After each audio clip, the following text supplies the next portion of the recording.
The overall shape of individual molecules plays a critical role in how they actually interact with another. The different areas of a molecule can behave in different ways, and knowing the shapes of these individual molecules can tell you in which way they will react with one another. This experiment looks at different ways of how molecules are represented, looking at Lewis structures and where the lone pairs of electrons would be surrounding different atoms, as well as the actual geometry of the molecules themselves, looking to see things like the tetrahedral shape of most carbon compounds, the bent shape of water, and more advanced geometries such as octahedral or trigonal bipyramidal that larger molecules go into. This experiment focuses on how individual atoms come together to create molecules, and how these molecules look, their different shape, their different structures, and how they're oriented in space. So these chemical structures are three-dimensional. They exist in all three dimensions of space, but there needs to be ways to represent them on paper. So if you are writing out a structure, there are different ways to do that. So this example here are all of the different ways the chemical of ethanol can be represented by simply listing every single atom and connecting them, shorthand where carbons and hydrogens typically aren't written, three-dimensional structures using models, and different representations on how the bonds come together and how they're related in space looking through one of the chemical bonds. The two-dimensional way we're going to look at chemical structures in this exercise is through Lewis structures. And it's a way to look at a molecule while taking into account every single electron that is available to undergo a reaction. So Lewis structures utilize valence electrons, and these are the electrons in the outermost energy level, the electrons that have the most energy and therefore will be the ones that undergo any sort of chemical reaction. And typically these are the orbitals in the s, or the electrons in the s orbital and p orbital. And one way to look at this to figure out how many valence electrons an element has is to look at the periodic table. Using the periodic table, you can see how many valence electrons each element has based on its position. So this is typical for the main group elements, so not the transition elements. So looking at pre-transition and post-transition, you can tell the number of valence electrons by the group or column that it's in. So in group number 1, the alkali metals, each of these elements has one valence electron. Group 2, the alkaline earth metals, each of these elements has 2 valence electrons. Group 3A, or group 13 if you go all the way through, there are 3 valence electrons in all of these elements. And that's how you can tell how many total valence electrons there are in the main block of elements. So once you have all of the valence electrons counted for each of the individual atoms, to determine the total number of valence electrons present in a molecule, you just add them all together. So in this presentation, I'm going through three different compounds and showing how to generate these different Lewis structures. So in the case of methane, there's one carbon. It's in group 4, which has 4 valence electrons. And there are 4 hydrogens, each having one, from group 1, each having 1 valence electron for a total of 8. Sulfur dioxide, both sulfur and oxygen are in group 6, so each of them contains 6 valence electrons. So there are 6 total from the 1 sulfur, 12 total from the 2 oxygens, so 18 valence electrons total. Same as with the 1 nitrogen in group 5, 6 oxygens in group 6 in the nitrate ion.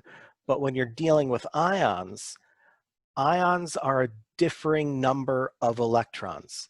If it's a negative anion, like the nitrate ion, that means there is 1 extra electron there. So you have to add that in to the total number of electrons. So nitrate ion has a total of 24 valence electrons. So the first thing is to draw out the overall structure, looking to see what atom would be in the middle and what things would be around it, what atoms would surround that central atom, and just basically make an overall structure. Next, you know that each of these terminal atoms, these ones surrounding the central atom, are bound to the central atom. And each chemical bond needs at least 2 electrons.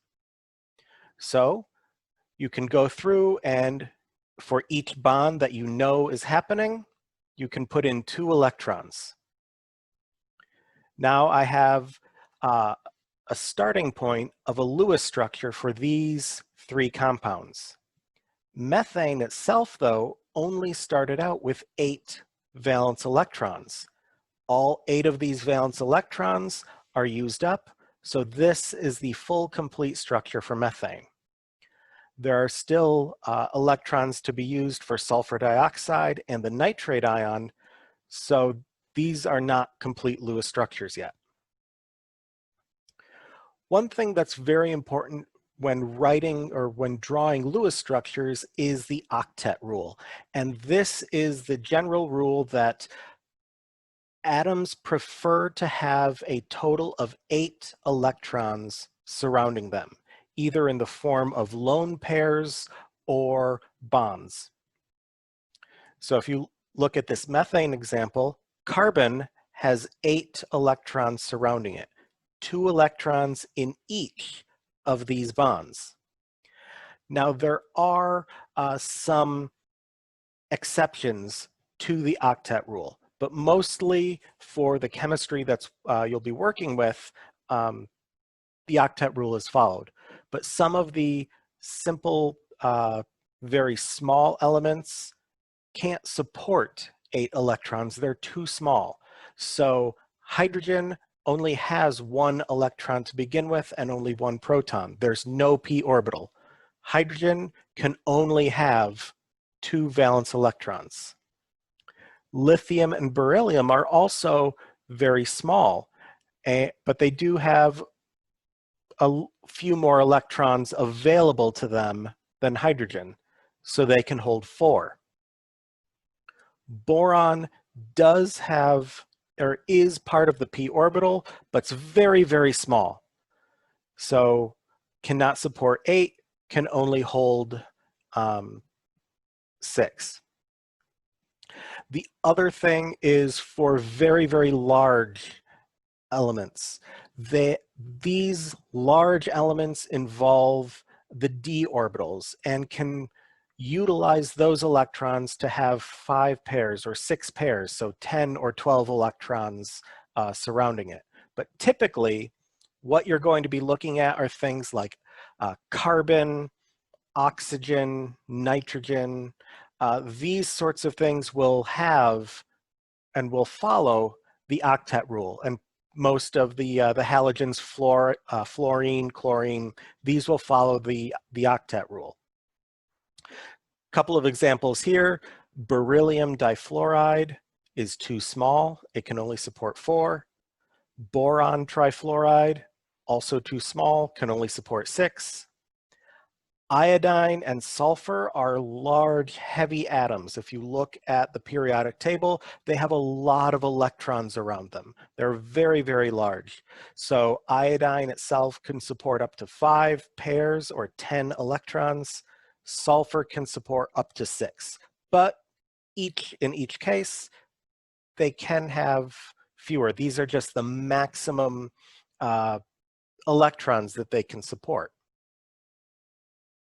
So going back to our examples, we want to figure out how to arrange all of the total electrons available so that the octet rule is satisfied for each of the elements that are there.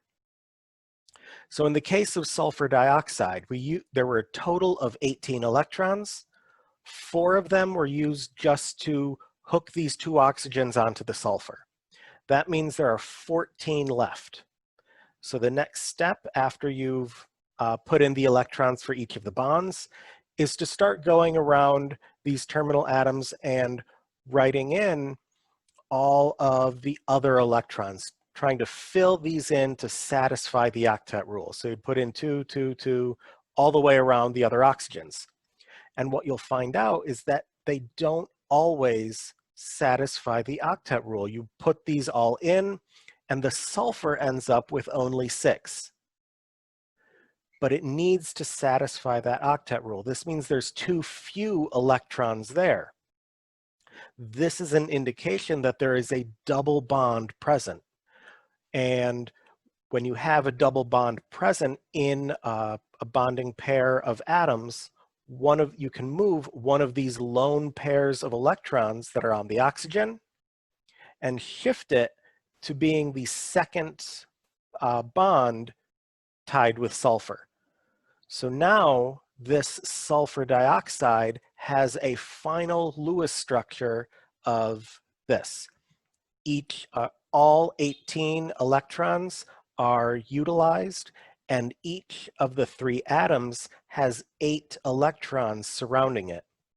The sulfur and one of the oxygens are sharing not 2, but they are sharing 4 electrons as the result of a double bond. The same is true with the nitrate ion. You go in, you put all of these electrons in, but you can't forget to put in the 1 electron extra because this is an ion. That can be thrown in really anywhere. And you'll notice that, as long as it satisfies an octet rule, you'll notice again, there is a space where this particular oxygen does not satisfy the octet rule. That means there needs to be a shift. So the nitrogen is already bonding to 2 other oxygens, as well as that oxygen, but there is 1 additional lone pair of electrons that could be utilized to generate a double bond with one of these oxygens. So as you're going through and writing different Lewis structures, you're going to see how things interact with each other, where there are double bonds, and in cases like this, where the double bond actually is does not necessarily matter when drawing the Lewis structure. So in a case like this, in the nitrate ion, the double bond happens to be on 1 of these oxygens. It could be on any of these 3 oxygens. They are all equivalent, and that would be the concept of resonance. There are 3 different ways to draw this Lewis structure. So as mentioned, molecules are 3-dimensional. While there are many ways to represent them on paper, they do exist in a 3-dimensional structure. However, they're a little small, and you can't actually see with your eyes how the atoms are hooked together. But there are a number of different theories on how the electron or how the atoms come together and form these molecules and what the overall shape of them would be.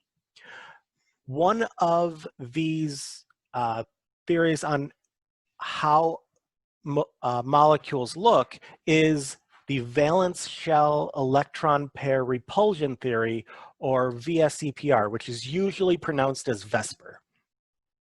So this is based on the fact that electrons are negatively charged. So the bonds which are made up of electrons are negatively charged, and they repel each other.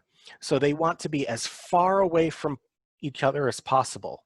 So assuming all of those are around the central atom, both bonds and lone pairs of electrons, you would use geometry to have all of these electron groups around the central atom in the geometric way where they're all as far apart from each other as possible.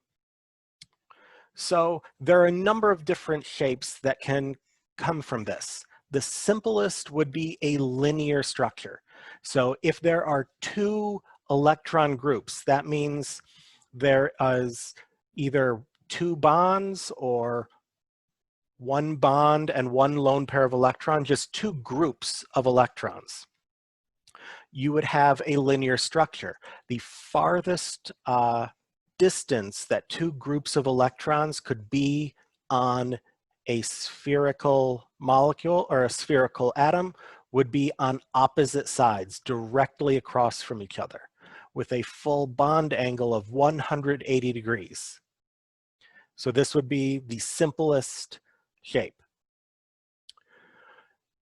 When you have three electron groups, so that is three total bonds or two bonds and one lone pair of electrons, just three groups of electrons, the farthest geometrically they could be is in a flat plane 120 degrees away from each other. Each of these angles would be 120 degrees.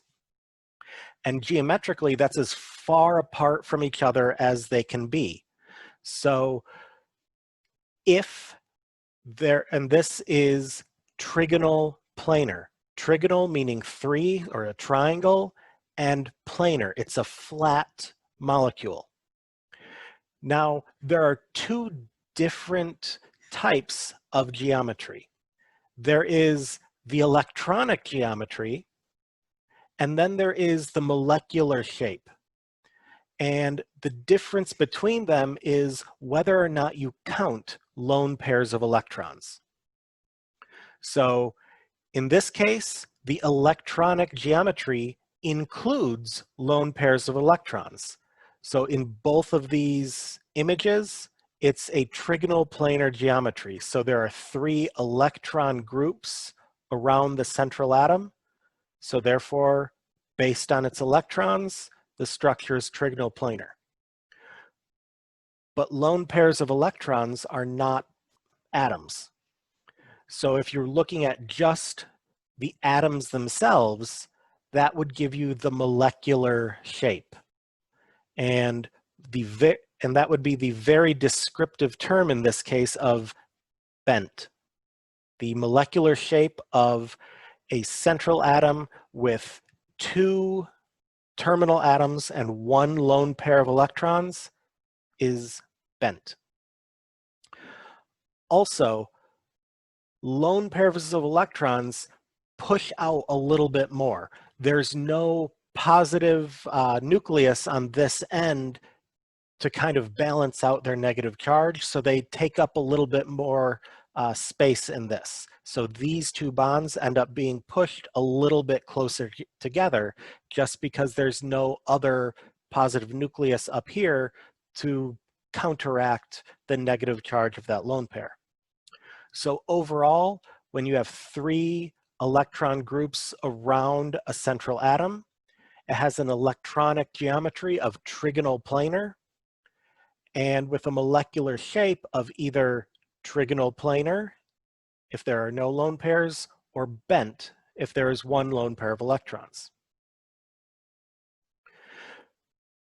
When you get to having 4 electron groups surrounding a central atom, the overall shape ends up being tetrahedral. And now you're seeing the 3-dimensional structure of these molecules. They're no longer flat molecules, they now occur in 3 dimensions. So the electronic structure for all of these is tetrahedral, while if there is 0 lone pairs of electrons, the molecular shape is tetrahedral, and the overall bond angle between all of these atoms is 109.5 degrees. That is the geometry of this molecule. If there's 1 lone pair of electrons, that removes one of these atoms. It's not flat, but it's trigonal, and the central atom is raised up a little bit like a pyramid. So the molecular shape with 1 lone pair of electrons is trigonal pyramidal, and with 2 lone pairs of electrons, now both of them are gone, it ends up still having the same molecular shape as the trigonal planar one, where it has 1 lone pair. It's a bent geometry. The difference, however, is that the bond angle is different. When you move up to the larger atoms, so in the case where there are 5 electron groups surrounding it, this is trigonal bipyramidal. So if you take each of this flat part in the middle, and there's one on top, one on the bottom, all 4 of these together look like a pyramid and another pyramid on the bottom. So trigonal, 3, by 2, pyramidal, looks like a pyramid. This one is unique because in all of the other cases, the order in which you remove electrons if there's a lone pair doesn't matter. But in this one, the lone pairs of electrons end up being on these side atoms, or these equatorial locations. So if there's 1 lone pair of electrons, it ends up being in one of those equatorial locations, and the molecular shape would be seesaw. So like on a playground where you have a seesaw or teeter-totter looking molecule. Once you have 2 lone pairs of electrons, again, it's going on the equatorial position. So the overall molecule ends up looking like a T, the letter T, and we chemists are very, very descriptive, and this is known as a T-shaped molecule. And last, if you have 3 lone pairs of electrons, then it will just be linear. And this is the overall goal. This is why the lone pairs end up in this way, because when you get to this point, now the last 2 atoms are absolutely as far apart from each other as they possibly could be. The last one we're going to go over is octahedral, where there are 6 electron groups surrounding the central atom. And again, now they're all equidistant from each other, and it doesn't matter which position ends up being the lone pair first. So if you have 1 lone pair, it's now square pyramidal. So again, now there's 4 on the bottom, so with 1 on top, it looks like a square, and it's a pyramid. The second lone pair of electrons would go on the opposite side, and that would make it square planar. It's flat and it's a square. Now the other 2 positions, or the other 2 things, if you have a third lone pair of electrons, it would end up looking like a T, so it would be T-shaped. And if you had 4 lone pairs of electrons, it would take it off the other side and end up being linear. These two are purely theoretical. There aren't any known compounds that actually have that shape, but if they were discovered, it would most likely follow that format. Now, throughout all of these VSEPR slides, you may have noticed this term in these tables, the hybridization. And that is for another theory of how electrons or how molecules get their shape. And it's based on the molecular orbitals and the subshells. So what this theory term deals with is combining the subshells, the S, P, and D subshells, to create these hybrid orbitals. These orbitals that are a combination or a hybrid of the geometries of these other orbitals. So tetrahedral has, or I'm sorry, starting from the beginning, if you take the one S orbital and one of the P orbitals and combine it, that would end up being an SP hybrid, where this image doesn't do it great justice, but it's a large lobe and then a smaller lobe, and there's 2 of them combined into this linear shape. 1 S orbital and 2 P orbitals, that would be the sp2 hybrid orbitals, because now there's 2 of the P orbitals. And that would be 3 separate orbitals like the P orbital, where the P orbital has 3 separate shapes combined into that one subshell.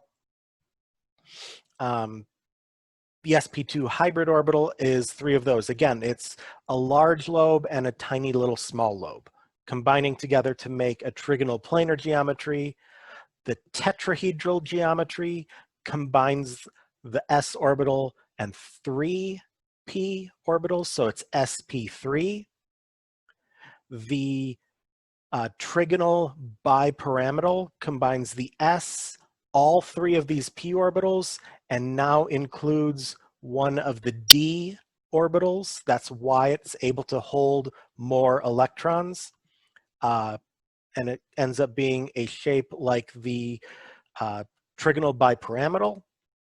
And then the last one is sp3d2, using 2 of the d orbitals to create these 6 different subshells to create the octahedral shape. So this is just another theory on how these shapes come to be. One of the last things that I'm going to go over in terms of shape and structure is the polarity of a molecule. Polarity is a very important concept, especially when you get to organic chemistry and upper chemistry, where you're looking to see what types of molecules and how these things interact. It's also very important in how they're held together, how the overall group of molecules stays together. And the polarity, it can be thought of as a mismatch of the charge. So something that is polar has an area on it that's positive and an area that's negative. So in the case of hydrogen cyanide, hydrogen and nitrogen are on opposite sides of this carbon atom, and they are very, very different. There is a tiny little bond right here. Hydrogen's only giving it 1 electron, carbon's giving it 1, so there's a little bit of electron right here. And on the opposite side, you have a triple bond between carbon and nitrogen, so there are 6 electrons over here, and nitrogen has a lone pair of electrons.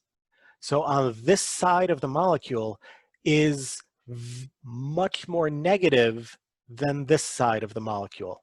So again, on this side, there are 2, 4, 6, 8 electrons, and on the opposite side of carbon, there are 2. That is really what polarity is. It's a mismatch of the charge distribution on the molecule. There are way more electrons on one side of the molecule than there are the other. So this is one of the easiest examples to look at. But look, if you go to something like water, where you can see that on this side, if you cut it in half this way, the bottom part has 2 hydrogens, which are mostly a proton, and the electron is part of the bond, and the oxygen itself has 2 lone pairs of electrons. In water, this top half of the electron of the molecule is very negative, the bottom half is very positive, and it is a very, very polar molecule. Carbon dioxide, individually, these bonds are polar. A carbon and an oxygen are very, very different in how well they hold on to electrons. Oxygen is very, very electronegative. Carbon is middle ground. So the electrons are all drawn towards the oxygen. So this bond itself is polar. However, in carbon dioxide, the molecule is a linear molecule, and it is the same bond on both sides. So the polarity is pulling in this direction, and it's pulling in this direction at the same amount, so they cancel out. And therefore, this molecule would be nonpolar. So a good way to look at whether something is polar or not is drawing through some of these bonds and looking for symmetry. If a molecule is symmetrical on one side and the other, in each plane you cut it in half, then it is a nonpolar molecule. If there's a mismatch, then it would be a polar molecule. So if I draw a line through the molecule of water this way, it's the same. But if I draw it through that way, it's no longer the same. There's a difference. It is not symmetrical. Therefore, it would be a polar molecule. This experiment utilizes a simulation online at moleview.org, so you can look at these different shapes of different compounds. So the direct link can be found here, and this is kind of an example of what it looks like. So when you go to that website, you're going to be looking at 14 different molecules, and you're going to type in the search bar the name of the molecule, and it will bring back the structure for you to look at. And for each one of those structures, each one of these 14 molecules, you're going to look at the 3-dimensional image and record the molecular formula, the electronic geometry, the molecular weight, the Lewis structure, the molecular geometry, hybridization, polarity, and the bond angles between the different atoms. When you first log into the MolView software, you're seeing the structure of caffeine. That's the default molecule that it shows. And what you can do with this software is when you have a chemical structure here, you can see how it could be represented in just drawing, as well as a 3-dimensional image. So with a molecule like this is a more advanced organic molecule, and it's drawn in organic chemistry shorthand, where all of the carbons and hydrogens bound to the carbons are not drawn. So to bring these out, this button right here with the C connected to the H can come out, and you can see all of the individual atoms. You can also take the 3-dimensional image on the right side and move it around to see the overall structure of the molecule itself. In the case of caffeine right here, it is a very flat molecule. It is very planar. So most of these atoms in this structure have a trigonal planar geometry, while these carbons at the end have tetrahedral geometry. So what you're going to do is you're going to type in the different compounds you're looking at, and you're going to see the structure itself. You can take it, you can move the structure around to determine its overall geometry and its overall shape, as well as seeing what the overall atoms involved are and writing the formula and correlating these structures with the different aspects that's asked for in the lab report. The last part of this experiment looks at amino acids. So amino acids are the building blocks of life. These are what proteins are made of. And once you have proteins, then you can piece them all together to make life. So when you're looking at these amino acids, there are 20 primary amino acids, and these are listed here. And what you're going to do is go through and type these into MolView and look at these structures and answer a few questions about the structures of these compounds or of these molecules to see which ones contain sulfur, which ones have a ring in their structure, and just look to see what they look like. So you can go through their organic molecules. They're a little larger than some of the other things, but you're going to see these different structures. And last, you're going to choose any one of these amino acids and draw a full Lewis structure for the entire amino acid. So this includes all bonds, and as well as any lone pairs of electrons that might be involved. You're going to look at that amino acid and draw the structure. So there will be more than one central atoms, but you'll go through and draw out the Lewis structure for the entire shape. Any one of the amino acids. Some are more complicated than others, but you can choose whichever one that you would like. Overall, you're looking at the geometry of these different molecules. You're looking at the overall shape, not only of the molecule itself containing all of the individual atoms, but as well as the structure when the lone pairs of electrons are involved. By drawing the Lewis structure first, you can figure out which atoms have lone pairs of electrons that are available.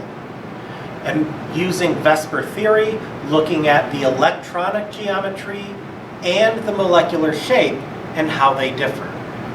You're also looking at more complicated organic molecules in the amino acids, seeing the difference in shapes, the difference in geometries, which can play a critical role in how they interact with one another and how these different molecules undergo reactions.